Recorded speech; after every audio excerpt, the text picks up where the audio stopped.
pada hari ini Jumat 12 April 2020 pukul 15.30 waktu Indonesia Barat. Data COVID-19 Kabupaten Pasaman Barat sebagai berikut. Yang pertama, jumlah kasus konfirmasi positif itu masih 1 orang dan dirawat di Rumah Sakit Unan Padang.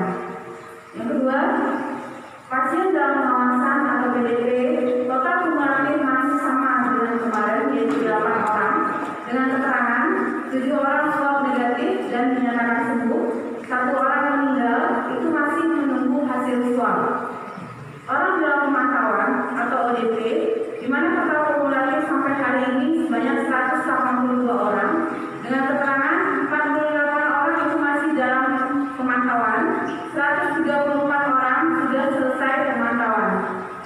4 orang tanpa gejala atau OTG, total sampai sekarang itu masih 7 orang, di mana 1 orang swabnya negatif, 6 orang masih menunggu swab sampai hari ini. Yang kelima, pelaku perjalanan sebanyak 9.938 orang. Jadi pelaku perjalanan kita masih bertambah setiap harinya. Jadi kita ingatkan kepada bagi pelaku perjalanan tetap lakukan isolasi mandiri ketika sampai di rumah selama 14 hari dan melaporkan kepada fasilitas pelayanan kesehatan setempat yang terdekat apabila ada gejala. Bagi masyarakat, ayo kita ikuti himbauan pemerintah untuk memakai masker, melakukan social distancing dan physical distancing, melaksanakan cuci tangan memakai sabun, makan makanan bergizi dan minum vitamin untuk meningkatkan daya tahan tubuh.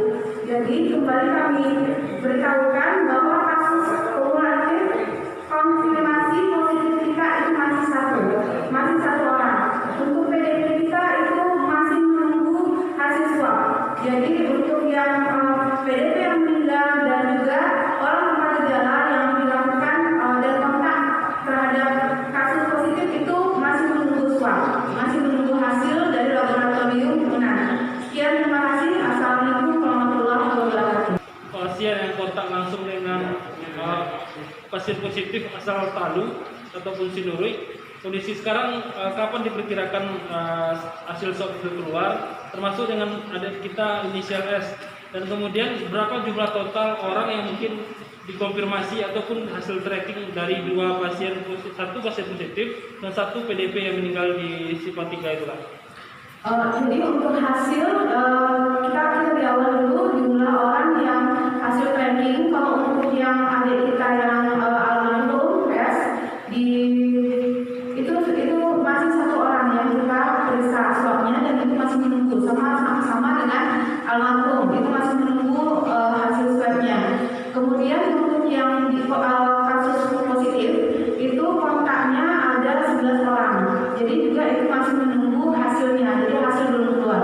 Jadi kita harapkan dalam 1-2 hari ini itu hasil lab yang dari Unan itu sudah dapat keluar, jadi dapat kita informasikan nantinya. Izin Kak, apakah ada pasien atau masyarakat yang terdampak yang dirawat di rumah sakit atau masuk dalam lokasi karantina Balai Diklat, atau PDP sendiri kondisinya di rumah atau di mana Kak? Kalau untuk PDP kita yang saat ini PDP 7 orang itu sudah sembuh dan hasil negatif, yang 1 orang PDP itu meninggal. Jadi untuk yang dirawat isolasi tidak ada. Kemudian yang untuk kontak itu ada beberapa orang yang dirawat yang melakukan isolasi mandiri di Diklat Palu yang kontak dengan pasien positif. Berapa orang Kak? Ada 6 orang. Dan itu berarti Balai Diklat sudah difungsikan ya Pak? Sudah. Terima kasih. Assalamualaikum warahmatullahi wabarakatuh. Berapa jumlah PDP kita dan yang sembuh itu ada berapa dan kemudian sisanya bagaimana? Jumlah PDP kita itu total sampai sekarang ini ada 8 orang. Dari 8 ini 7 orang itu dengan hasil swabnya sudah keluar negatif dan dalam keadaan sembuh. Jadi sudah keluar dari PDP, tapi tetap kita masukkan ke dalam total kumulatif. Kalau untuk yang 1 meninggal itu masih menunggu hasilnya, apakah nanti positif atau negatif, kita masih menunggu hasilnya sampai saat ini. Berarti untuk hingga hari ini belum ada ya Pak yang status dari ODP naik menjadi PDP ya? belum ada status yang dari ODP naik menjadi PDP. Begitu juga status yang tidak ada status PDP pada hari ini. Jadi kita masih menunggu hasil yang dari PDP kita yang satu meninggal itu, apakah nanti positif atau negatif, itu masih kita tunggu hasilnya. Kak, berarti secara umum pasien COVID di Pasaman Barat itu berkurang atau bagaimana, Kak? Secara umum kalau untuk orang dalam pemantauan itu terjadi peningkatan tiap harinya. Tapi secara umum dari orang yang kita pantau tersebut itu sudah banyak, memang semuanya sehat setelah dilakukan pemantauan 14 hari. Berarti tidak ada yang menunjukkan gejala naik status ke PDP ya? Tidak ada. Penegasan. Iya, ada dilakukan tracking dan itu masih berlanjut sampai hari ini, dilakukan tracking oleh puskesmas setempat. Kemudian kita menunggu hasilnya untuk langkah lebih lanjutnya. Jadi mungkin kalau untuk PDP itu pasien dalam pengawasan yang terkait dengan COVID-19. Jadi belum tentu yang PDP ini belum tentu negatif, belum tentu positif. Gitu. Sebelum kita melakukan uji laboratorium berupa swab. Gitu. Jadi kalau untuk PDP ini orang dengan gejala demam atau batuk atau dengan sesak nafas atau nyeri tenggorokan, jadi ada sesak nafasnya, itu bisa dimasukkan ke dalam PDP. Jadi itu masuk ke dalam PDP dengan syarat dia ada kontak dengan pelaku perjalanan atau kontak dengan orang positif atau dia berasal dari dia sebagai pelaku perjalanan. Itu PDP.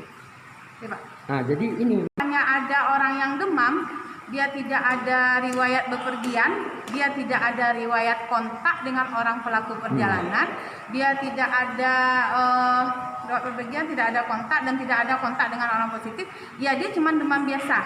Tapi kalau kita kan telusuri terus tuh, kalau memang dia ada demam, ada batuk, kan sekarang ini kita mengarah ke COVID. Tapi ada riwayat perjalanan atau ada riwayat kontak dengan orang yang melakukan perjalanan atau dia ada riwayat kontak dengan orang yang positif, itu bisa masuk ke COVID-19.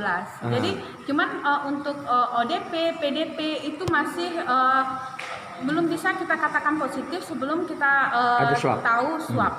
Nah, jadi ini Dan komunikasi. juga saya sudah share ke grup pers, itu ada SOP surveillance. Jadi di situ kan ada pengertian apa itu pelaku perjalanan, apa itu ODP, apa itu PDP, dan juga di linknya di webnya Pasaman Barat itu sudah ada apa itu ODP. Coba nanti di corona pasamanbaratcup.go.id itu bisa dilihat. Jadi bisa dilihat angka nanti ODP itu apa, berapa jumlahnya, berapa yang sembuh, itu dapat dilihat. Kami paham itu, Bu. Melihat itu kan juga ada, kita ada websitenya. Di website itu sudah ada himbauan-himbauan dan juga pengertian-pengertian. Membuka itu ya, himbauan masyarakat untuk membuka. Tapi kalau kami menyampaikan itu sudah ada, kapasitasnya karena enggak kalau nantinya. untuk kabupaten sudah membuat websitenya dan sudah ada keterangannya di situ, apa itu ODP, apa itu PDP, apa itu konfirmasi kasus konfirmasi, itu sudah ada. Atau di puskesmas. Yang puskesmas kita minta untuk selalu sosialisasi tentang pengertian ini. Nah, itu tadi hari ini mungkin udah lihat Bu Gina, kan dengar kan? Terdekat.